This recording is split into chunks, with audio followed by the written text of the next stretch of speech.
Welcome to Financial Clarity, the podcast dedicated to helping service-based small business owners achieve financial success. Join us as we demystify financial concepts, get practical tips from seasoned entrepreneurs, and discover strategies to increase profit and value. Hannah Smolinski here. I'm the host of the Financial Clarity podcast, where I connect successful entrepreneurs, financial experts, and leaders in the small business community. Past guests include Sanjit Singh, a chief revenue officer, a fractional chief revenue officer, who shared his insights on how to dissect your sales data to find more growth opportunities. And Christine Wen, who runs her own bookkeeping business and shared with us how to find the right bookkeeper to fit your business needs. So if either of those sound interesting, please go and find those on your favorite podcast app, or you can also find them on YouTube on the Financial Clarity channel. Today's episode is brought to you by Clara CFO Group. Clara CFO is a fractional CFO agency dedicated to supporting growing B2B service companies.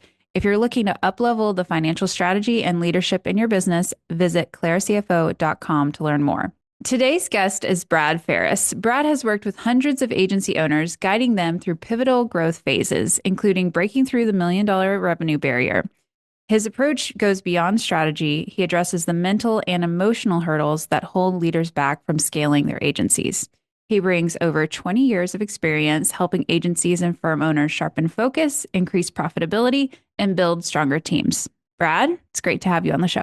It's great to be here. Thanks, Hannah. Yeah, excited about it because I know I'm in this space of growing a business. And so I'm hoping that I can glean lots of information from you for my own benefit, for my clients' benefits, and then also that the audience will be able to glean a lot from you today. So I would first like to know how you got into the coaching business. You've been doing this for quite a while. So what were you doing before you were coaching businesses on how to grow? So I started life as an engineer, designing electronics and motors and stuff like that. And at one point in my career, the business that I was working for was going through an acquisition phase. And they needed like a nerd that spoke business or a business guy that spoke nerd, depending on how you looked at it. And so I got involved in the acquisition team. And it was like a really interesting education in how people value and pay attention to what a business is as a financial transaction. And as part of that, I got the chance to run a couple of the businesses that we bought. But none of the businesses that we bought were within 1,000 miles of Chicago, where I lived. And so at a certain point, I left that organization and said, well, what if I did this for the entrepreneurs instead of doing it for the billionaire? And started working with entrepreneurs to help them to increase the valuation of their business. And did that for about 15 years. And then continued on I did that in a consulting arrangement, like, I have a problem, you're coming to fix it. That was kind of the deal. And then in 2019, I pivoted and started doing it in a coaching methodology. So same work, helping B2B service companies to grow their revenues and to grow their business, but more as a coach than as a consultant. When we first met, you were kind of explaining the difference between coach versus consultant. Can you go over that real quick? Because absolutely. I sometimes people are confused and they might be hiring the wrong person. So the deal you're making with a consultant is you're saying, I have a problem and it's your job to fix it, right? And so the consultant is bringing expertise to the table, saying, I have something that you need, and then I'm going to fix this for you. And at the end, I'm going to go away and everything's going to be all better. That sets up a weird dynamic, or for me, it did, that the business owner who was hiring me didn't always feel like they had their hands on the steering wheel. Like, Brad, that's your problem. You fix it, right? And so the difference in coaching is that we're co-creating these solutions. That I'm coming into the relationship assuming not that you have a problem that needs to be fixed, but in fact, everything is exactly as it should be. It's just that you want to have a different way that it's being. And so the way that we make a new way that your business is running is by you making changes, by you deciding what it is that you want to do. And so the owner's hands stay firmly on the steering wheel. I like that analogy. That's great. Well, I was hoping, since your whole business and everything that you do is about coaching through growth, Hmm. and helping business owners grow, in a sustainable way, I imagine. Yeah, Um, hopefully. that I was hoping you could talk to us about what you see as being the different growth stages of a Hmm. small business. Yeah.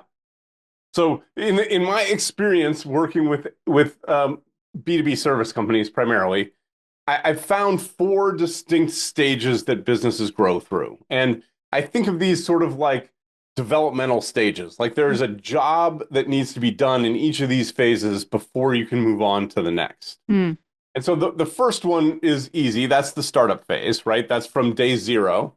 And the thing that is happening in the startup phase is that we're trying not to go out of business, mhm, right? So we're trying to acquire enough customers so that we can make payroll and keep doing this again. And so in the beginning, most people, and I would love to hear your experience, most people are kind of throwing things up against the wall to see what sticks. It's not like I'm being very careful about my customers. It's a customer, they can pay money. Let's do that work, right? Did you mhm. do a little of that kind of grabbing everything that came along? Oh, yeah, for sure. I was taking like bookkeeping clients when I first started, and I was like, Exactly. I know I don't want to do bookkeeping, but like this person wants to pay me. So, yes. Right. And we Yeah. do that because we don't know exactly what it is that people are willing to pay us for. But Yeah. over time, we start to figure out that there's a group of customers that we like to work with, some sort of target market, right? Mhm. And we can adapt our services so that they're attractive to that target market. And I call that service market fit. And so finding a group of people, whether it's, an industry group or a problem set, it doesn't really matter, but some sort of group of people that you know really well, and then designing a service that is attractive to them so that you're not selling all the time, but in fact they're coming to you because the solution is designed for them. Mhm. And so that's the task in that startup phase is to get that service market fit. Okay. So once we find that service market fit, that puts us over into the growth phase. Mm. And actually, I want to pause there for just a second. Another challenge with service market fit is that most entrepreneurs, we're kind of creative and we like solving problems. And settling in on solving just one set of problems sometimes can be difficult, right? And so even when we find that service market fit, we keep going, we remember that our survival depended on taking everything in, Yeah. but our growth depends on narrowing down and by focusing on a smaller set of problems for a smaller group of people. Does that make sense? It makes a ton of sense. So it seems like you've experienced some of this. What are the problems that are created by solving a large set of problems, and what advantages come from just a small set of problems? Yeah, I mean, we see this. I mean, I see this in my own business. I see it. I mean, we did it for a while where we, kept our bookkeeping clients for a Yeah. while. I mean, bookkeeping and CFO services are always flirting with each other in Yes. one way or another. And so, there's been times that we got rid of all those early bookkeeping clients, and then as we started growing, then we had all these CFO clients that needed bookkeepers. So we were like, well, maybe we need to be doing bookkeeping again. And so we did that for about a year where we started to take on some bookkeeping clients.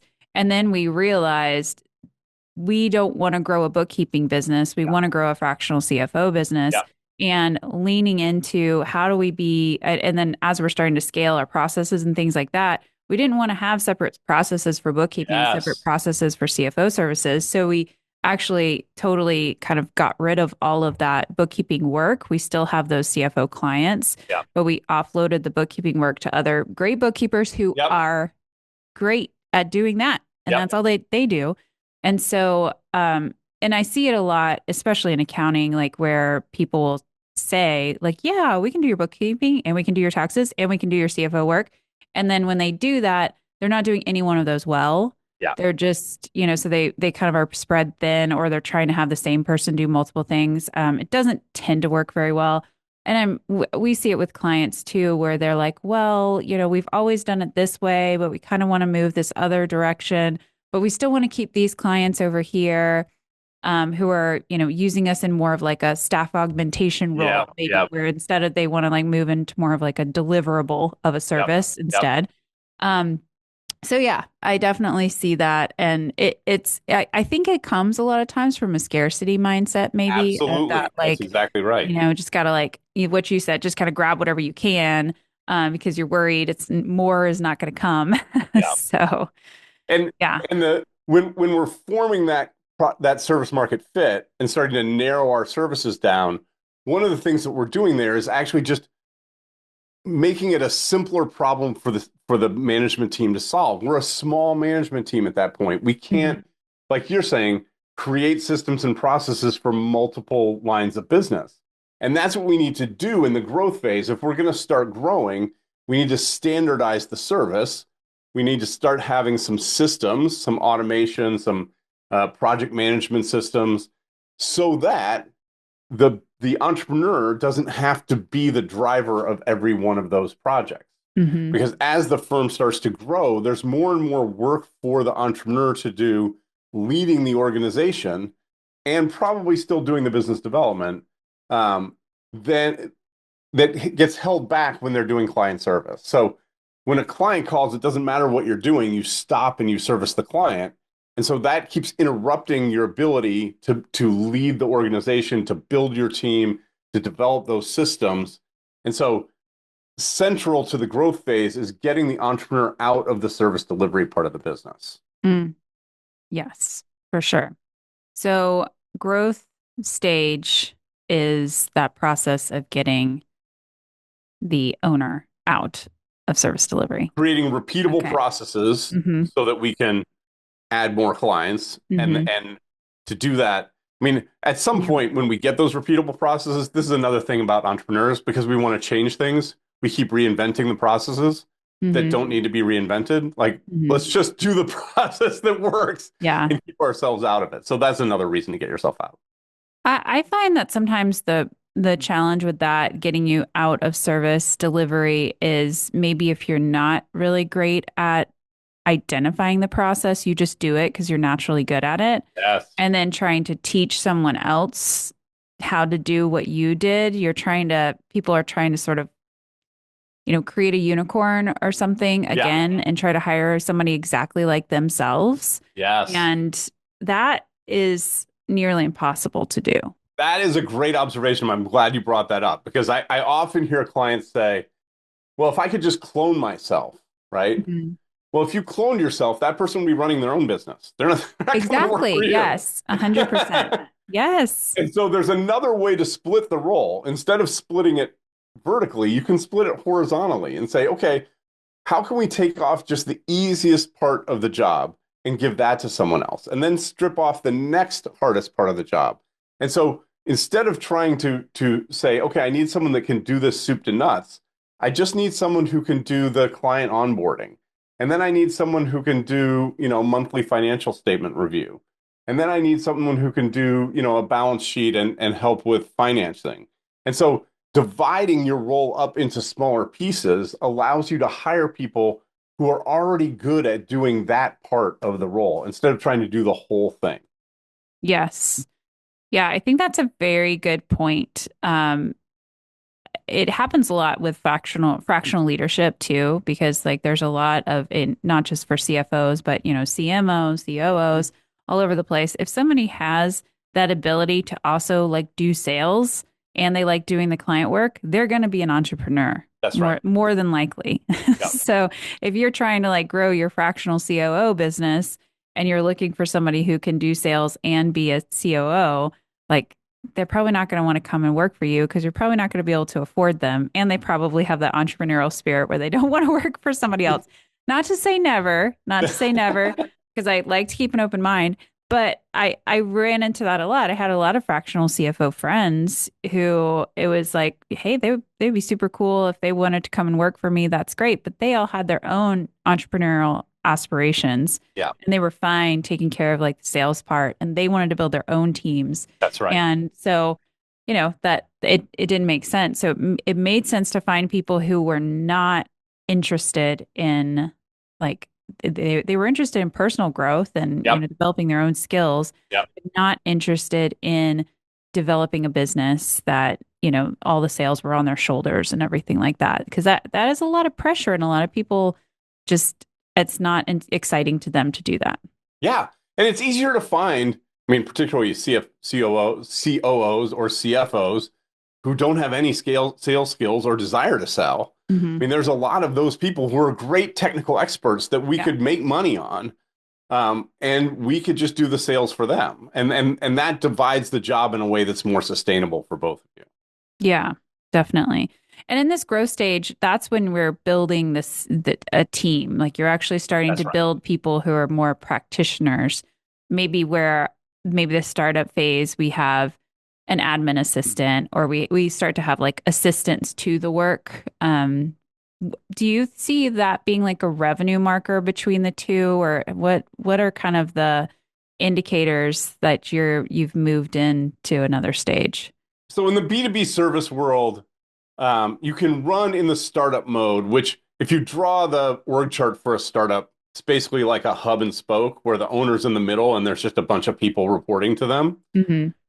And typically we hire young, flexible people because we don't really know what we want them to do and we can't really afford to pay a lot. And so the owner themselves is driving a lot of the of organizing the work and doing the quality, right? We can run in that mode up to around 1 million, somewhere between 800,000 and maybe 1,500,000, depending on the type of business. That model runs out of steam.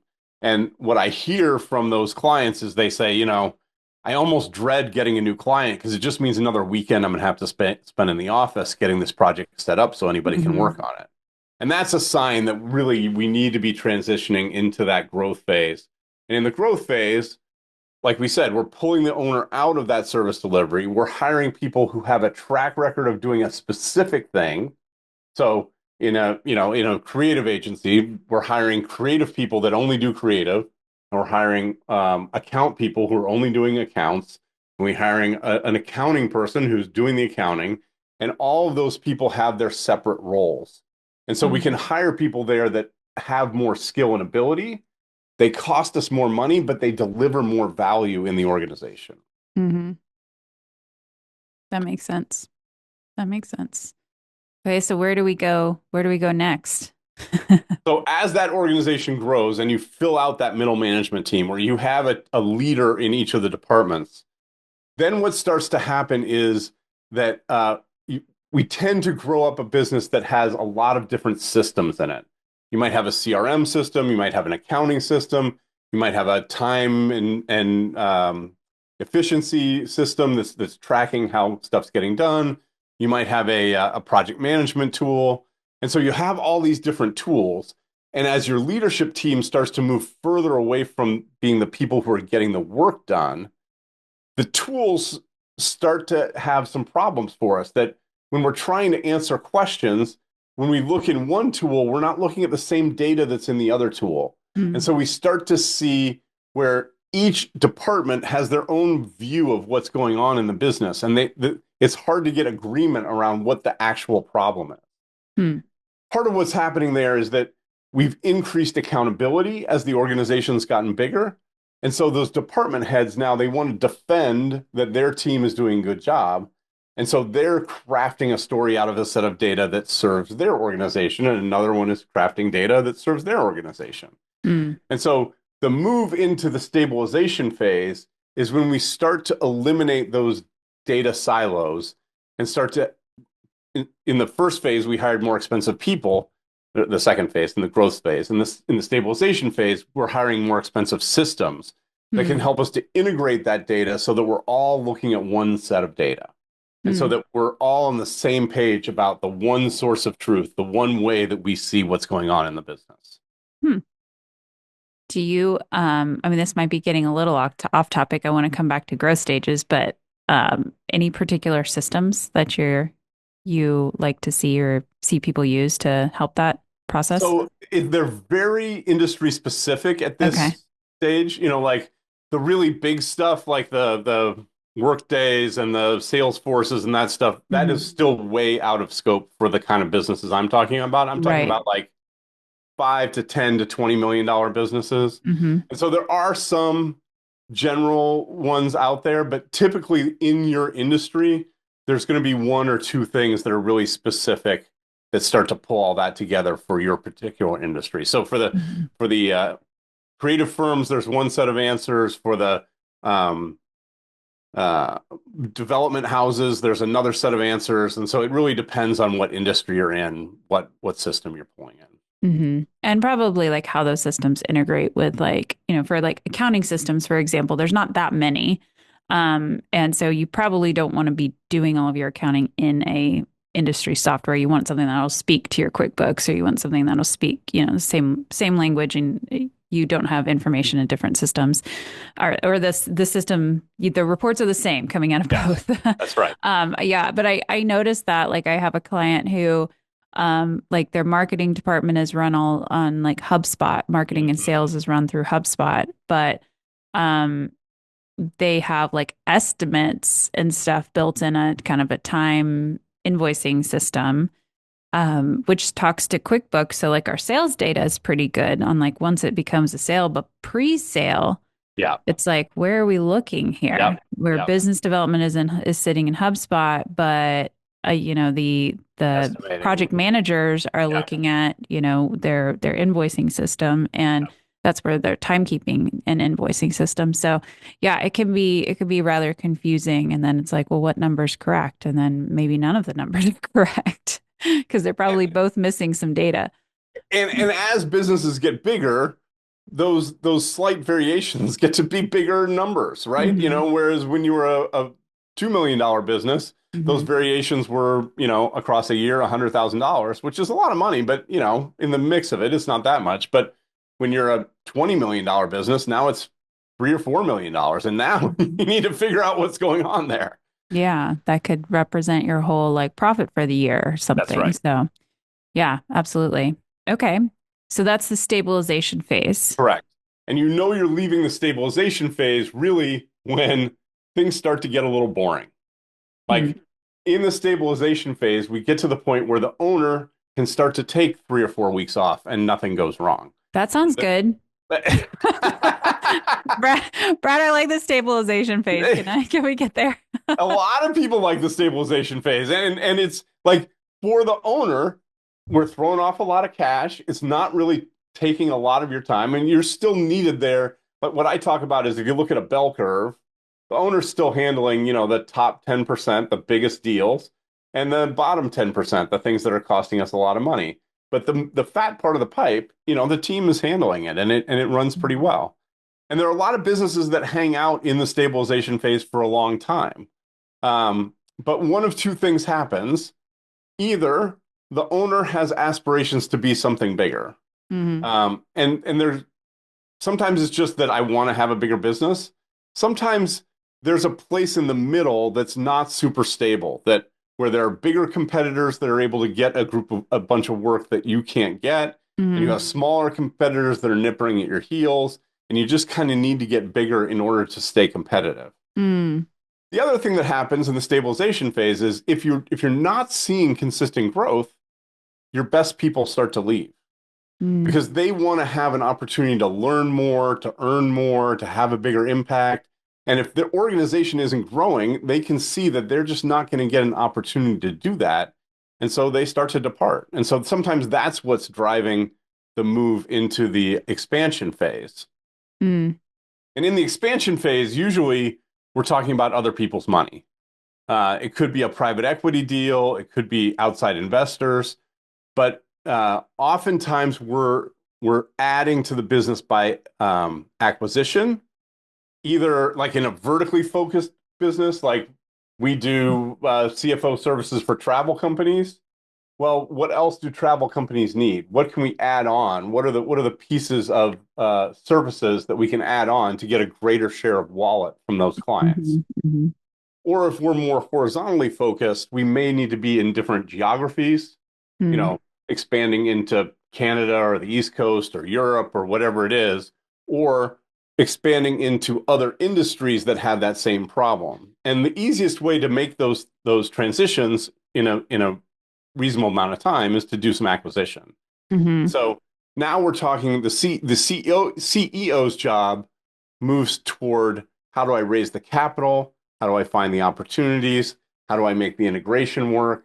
And so they're really out of the day to day. They're really looking at how do we maximize the value of the asset over the long term. Hmm. Yeah, that makes sense. Yeah. Well, that's really interesting. So, like, where do you see people getting stuck the most? The hardest transition is into the growth phase. Mm. There are two things that happen there. One is that um, when we started our business, like if I take you back to the day you started your business, did you feel like you were taking a giant risk? Like, what did that feel like for you? Um, it didn't feel like a super big risk at the time because I did it as a side hustle. Yeah, So yeah. I took a very soft leap into entrepreneurship versus I know some people quit their jobs and just do something. But even if they quit their jobs, most Yeah. often they're staying in the same industry. They're working in the thing that they Yeah. You love, could right? probably go get a job if you really wanted Exactly. to. Like it's, Right. yeah. Worst case scenario, I go back to a Mhm. job, Right. right? When I get to the growth phase, a couple of things start to happen. Number one, when I'm pulling myself out of the client work, I'm giving up the technical part of my role, the thing that I used to earn my money for the last 20 years, right? Mhm. And we all have this sneaking suspicion that if I don't do that every day, it's going to get harder for me to get back. The likelihood that I can get back to a job somewhere Uh, declines pretty significantly, mm, right? hmm. And the second thing that happens is we've got 10, 12, 15 people. And so the idea that, well, if something goes wrong, now it's not just me, but it's all the rest of these team members and their families that I'm impacting. Mm, And so the interesting thing that happens there is that the risk that everyone else says, "Oh, you started your own business, you're such a risk taker." Like that didn't feel bad at the beginning, but now it feels scary. Now yeah. it's getting real, right? And so we get a little conservative at that phase where we want to hold on to things and we want to make sure everything goes well. And so making that shift, it's actually a shift in identity. There's an inner shift that happens there where we give up that technical part and we take on that leadership mantle and responsibility for the rest of the team. And that is a difficult transition. Emotionally it's difficult, and just the way that we're seeing ourselves, we start doing different things, we use our time differently. There's a whole bunch of transitions that happen in that phase. Mm, yeah. A lot of personal growth needs to happen for sure. Um, and okay, yeah, I think that makes a lot of sense. And do you see like indicators that somebody's ready for that kind of growth? Or do you ever like I wonder if you come across people who maybe say they want to, but then they're maybe not emotionally ready for that. Yes, that does happen a lot. Yeah. Um, the thing is, the business is asking them to do it. Yeah. Nobody wants to do it. They're doing it because not doing it is super painful. Mm. Like what you just mentioned, that there's a whole bunch of personal growth that needs to happen there. I don't know about you, but personal growth is never fun when you're doing it. Right? It's a lot of work. And so we do it because the the pain of not doing it is worse than the pain of doing it, right? And so when you're working every weekend, when you're not seeing your family, when you've got all the stress of being in the projects plus landing the projects, that's when we decide, I just need to do something different. Hmm. I mean, for people who are like desperately wanting that though, and they say they're ready, like they're Mhm. ready to get out of service delivery, like how do you think about that? And how do you recommend people going about getting out of client service delivery so they can step more into the leadership role? So a couple of things breaking down a couple of things we talked about before. Looking first at your own job description. Mm-hmm. And, I go back to the classic book, E-Myth. Hmm. When you write your job descriptions, it's not one job, right? You're probably doing 4 or 5 different jobs. So looking at each of the jobs you're doing, you're the salesperson or sales and marketing director. You're the Hmm. CEO. You're also the account manager. You're also the person who's doing the work. And writing job descriptions for each of those roles, and then starting to think about who could fill some of these roles, who could take on some of that for me. And like I said, that CEO role, that's always going to be your role. Hmm. And sales is probably going to be your role for a while. But these other service delivery roles, now that you've broken them down, you can start training people into them. And the first thing that I tell people to do is just never go anywhere alone. Never be on a phone call with a client alone. Mm. Always include someone else so that they're learning by osmosis. And then you're starting to after the call, what did you see there? What did you learn? What would you have done differently? Okay. And then after the call, the work that needs to be done, you start to assign to the team member as opposed to it being assigned to you, Yeah. starting to push that work down and having them do it. And there's a whole art to that delegation and management. And like, we don't have time for all that on today's podcast, but that's the start of it, is just including other people in the conversations that you're having with clients. Hmm. Yeah. Well, at least I know we're doing it the right way. Yeah, that I've been in this personal process of, kind of getting out of client service delivery, which is hard because I like my clients, and I like to serve clients directly, and I think it gives me like a very good perspective of being, seeing what the problems are. I'm also a content creator, so when I see what the problems are, I can create better content for them. So Mhm. there is a part of like the learning process that I don't want to be completely out of that, but I think we have some ways to get around that for sure. Mhm. But yeah, that's been our approach, is the, training side by side, coming to client meetings. That can, I mean, we're in a sensitive like consultant type role Yep. where, bringing a new team member on is sometimes not always very welcomed Yep. by, a client. They might be like, well, who is this person? Are they going to take over our account? Like, I don't, so they have some attachment to like their person. Mhm. Um, do you have any recommendations for that when like there's client resistance to the owner stepping out of being that client service person?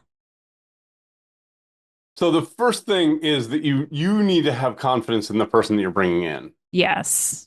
And if you have confidence in the person you're bringing in, oftentimes you can bring them in and say, listen, Sam, this person is better at this than I am. Like, Hmm. they're going to give you better attention. They're going to spend more time on it. They actually have better technical skills than I do. I'm bringing them in because you're going to get a higher level of service from this person than you get from me. Yeah. I'm still here. You can call me when you need to, but you know, let's give her a chance. Let's see what she does, and we'll touch base as we go here. I'm not going away. I'm still going to be in the meetings. And then over time, you just start skipping meetings. So you go to three and then you skip one, and then you go to two and then you skip one. And when the client calls you, the first thing you say is, well, what did the team member say? Oh, you didn't talk to her. Well, let's just get her on the phone, because you don't know what's going on anymore.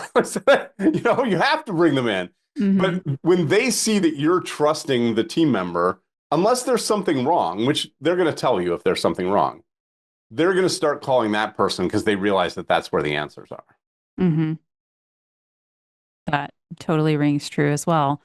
Um, I think one thing that was a hurdle for me to Hmm. get over in this stage was to realize that that trust that I had in somebody meant that I needed to be very sure about who I was hiring, and that those people are very expensive. Yes. That Yes. was that was something for me too, of like, and it's worth it for me to take a hit on my profitability if I can know that the people that I'm bringing in, because they are so good and because I know that they're going to do such a good job, I can actually start building the business on That's very right. good hires. So That's right. that's something that like I see with, we see people growing businesses and bringing on team members, and sometimes trying to see like, well, how inexpensive can I find somebody? Um, and that those two things can come in conflict when, especially when you have like a very high trust service business. Yes. Yes. High trust service business maybe could be different from maybe something that's like I don't know, maybe if you're like doing web design and there's no real like direct, like you have a graphic designer that's not really talking directly to a Clients. client and they're, Yeah. it doesn't really matter who's doing the graphic design. It just needs to be good. Sure, like find somebody who works, overseas who could do it very inexpensively. But like when we're talking about a very high touch service, you need to have somebody who has like the level of professionalism, the level of skill. So I found for me that meant that I had to go to a very uncomfortable place Yep. of paying people Yep. because they're worth it and because like, I think we get a better product overall and it does allow me to be able to get out of that. But it was very scary the first time I hired somebody for what like a really, really good team member. So Yeah. And I experience that with clients a lot when they're looking at that salary and they're like, I cannot believe I have clients that have hired people for more than they're making, right? yes. Hmm. And you hire that person, but then like 3 months later, how do you feel about it? Oh, it's like the best decision The ever. best money I ever spent, Yeah. right? You're Yeah. sleeping better at night. You're able to get stuff done. You can see how you can build the business without killing yourself. Like that is a whole different experience on the other side of hiring that person. And what I find is once we get over that, we just want to hire all good people. Like, Hmm. we never want to do that cheap hire again. Yeah. Yeah. And that's 100% how we have been. And it's like, yeah, we know that the business model is not as profitable at a smaller stage because we have to pay like higher paid people, but at scale, like it makes more sense. And we can scale when we have great people.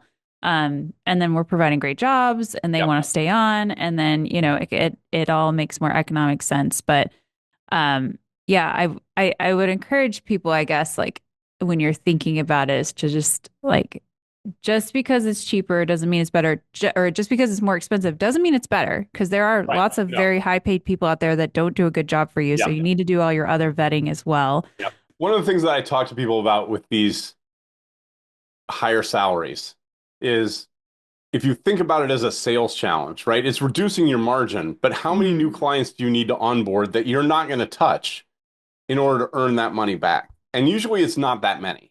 Yeah. And so if you think about, okay, I'm saving X amount of time, how many clients can I bring on in that time? And how long then was it going to take me to get back to that same level of profitability? Oh, I can do that. That's 3 months from now, I'll be back to there. Oh, okay, Hmm. let's do that, right? And so rather than thinking about it as all coming off the bottom line, think about it as what's my challenge to earn the clients that are going to fill that person so that I get that margin back. Hmm. Yeah. And thinking about the timing of that too, it might not be that you hire somebody and you can immediately bring on five new clients. Like that just might not be logistically reasonable with your onboarding process or, whatever, but like timing it so it could make sense for you. And sometimes people are willing to be flexible with how fast they onboard if they're starting a new job as well. So I do find when I talk to business owners, sometimes they're surprised when they're like, oh, you mean I can hire somebody and I don't have to hire them at full time, full salary and pay them like all the benefits like right up front? That you can actually structure compensation plans to either tie more closely to your revenue. You can start somebody part time. You can start somebody hourly if you want to. I mean, Absolutely. there's lots of flexibility, and I think sometimes people just don't realize um, you know, hey, I could potentially work something out with somebody. Sometimes A players want to be paid full-time salary right away and they're going to take the job that offers that. But, you do also we have a lot of people looking for flexible work this day and age. So there's usually opportunities. You can also be flexible on the other side where you can Hmm. say, hey, I would love to work with you. I think we'd be a really great fit to working together, but I can't start for 2 months. So, if today is May 1st, I can start you July 1st, and we'll put a kickoff date on the calendar and we'll kick off at that point. And in the meantime, you're in the hiring process to bring that person in. And so if you can stack a couple of those clients up who aren't ready to start right away, Hmm. then you can have some work for them as soon as you get through the onboarding process. Hmm. Yeah. Yeah, that's great. Let's see. We've talked a lot about the growth stages, but why does it matter when we grow? Like what is it in for the business owner when they have grown their business to one of these stages? And why should they get out of maybe startup mode or even the second growth mode? Well, getting out of startup mode, I don't know that anybody wants to stay in startup mode. Startup No. mode's painful, right? Yeah. Yeah. It's like, Think about why am I doing all this work for no money? It doesn't make any exactly. sense. So, uh, the reason I developed these stages actually was to help owners to know what is the thing that I most need to work on now. Mm, Because, even in the startup phase, sometimes I see people thinking, oh, but my data's all over the place, or I need to get out of the service delivery and um, optimizing the wrong things in the wrong stage. And so I actually created an assessment. If you go to anchoradvisors.com/growth dash phase, there's an assessment there that'll help you determine what phase that you're in. mm, And you don't have to give me an email or anything. It's like 10 questions. You'll get the answer right away. And on that results page, it gives you like a playbook for these are the things that you need to be working on in this phase in order to grow to that next phase. mm. And so it just helps to set some priorities for the business owner about what things I need to be paying attention to when. Yeah, that's really good. And I imagine that like, different people have different reasons for growing their businesses. Some people just want to get to a place where they can run it passively and hire a CEO and Yep. just like reap the profits. Some people want to sell. Um, I know that you also kind of talk about valuation sometimes and what buyers are looking for, kind of having gone through, your background and your Yep. history. So like how does it help a company if they are, more cognizant of these things? So unless they're carrying you out on a stretcher, you're probably going to sell your business someday. Mm, And um, businesses, the value of business is dependent on the cash flow that the business produces. Generally, I'm making mhm, broad generalizations here. So the more cash you produce, the more business your business is worth. In those first two stages, the startup and the growth phase, we're generally not throwing off a ton of cash. mhm, It might seem like a lot of money. You're paying yourself a good salary, but in terms of financial measures of how this is as an investment, it's not a tremendous amount of cash. mhm, The second thing is until we've developed the systems and processes that allow the business to run or to at least scale without your direct intervention, then you leaving the business lowers the value of the business because you're part of the special sauce. You're mhm. the 53 herbs and spices that make it something that people want to eat. And so building past the growth phase, at least into the stabilization phase, is about where it starts to get to where you could sell the business at a reasonable valuation. Mm, mhm, So businesses are generally valued at a multiple of cash flow. mhm. And in those, even in the stabilization phase, you're probably only talking about a 5 to 7 times cash flow multiple. But one of the things that pushes people into that expansion phase is if you can get up to where you have a cash flow of a couple of $1 million, you might be able to sell for a 10 or 15 times multiple. And Mm. so for for a little bit more work, sometimes you can sell for twice as much money. Uh, So as you grow into those larger, into those higher levels of growth, you can get a bigger multiple. Now, not all of us need a $20 million sale or a $50 million sale, but it does feel good. I mean, mhm. I like money. Yeah. I like money too. Not afraid to say it. So Nice. that's, Yeah. when we get toward exit, Yeah. it's about thinking about how is it that we really pull ourselves out of everything? Mhm, How do we maximize the cash flow that we're generating? And how do we make sure that we're showing a consistent growth rate over a couple of years? And, mhm. and so you can tell a story that the buyer is going to get a return on their investment. Yeah. Yeah. And I've definitely seen examples where, you know, companies might want to sell, but they're really stuck in the middle of that growth phase. It's way too reliant on the owner. It's if they might get an offer, but the offer is going to be 1x profit, Yeah. basically. Yeah. It's not going to be very much. So, or, at best 1x revenue or something, but like that would be, um, And the more really, involved you are, the more it's going to be a contingent sale where you're not going yeah, to get much yeah. cash up front. It's going to depend on the performance of the business. And they're going to make you still work in the business for a number of years, probably too, where you have like what's called like an earnout. Yeah. So yeah, selling service businesses is, different than product businesses in a lot of ways. So, how can you make it more attractive like a product business where it does not rely on the owner, is really the key. So, well, Brad, we need to wrap up, unfortunately, but I feel like I could keep talking to you about this for a while because this is like my world. Like, and this every day, not just with my business, but with clients. So Yes, indeed.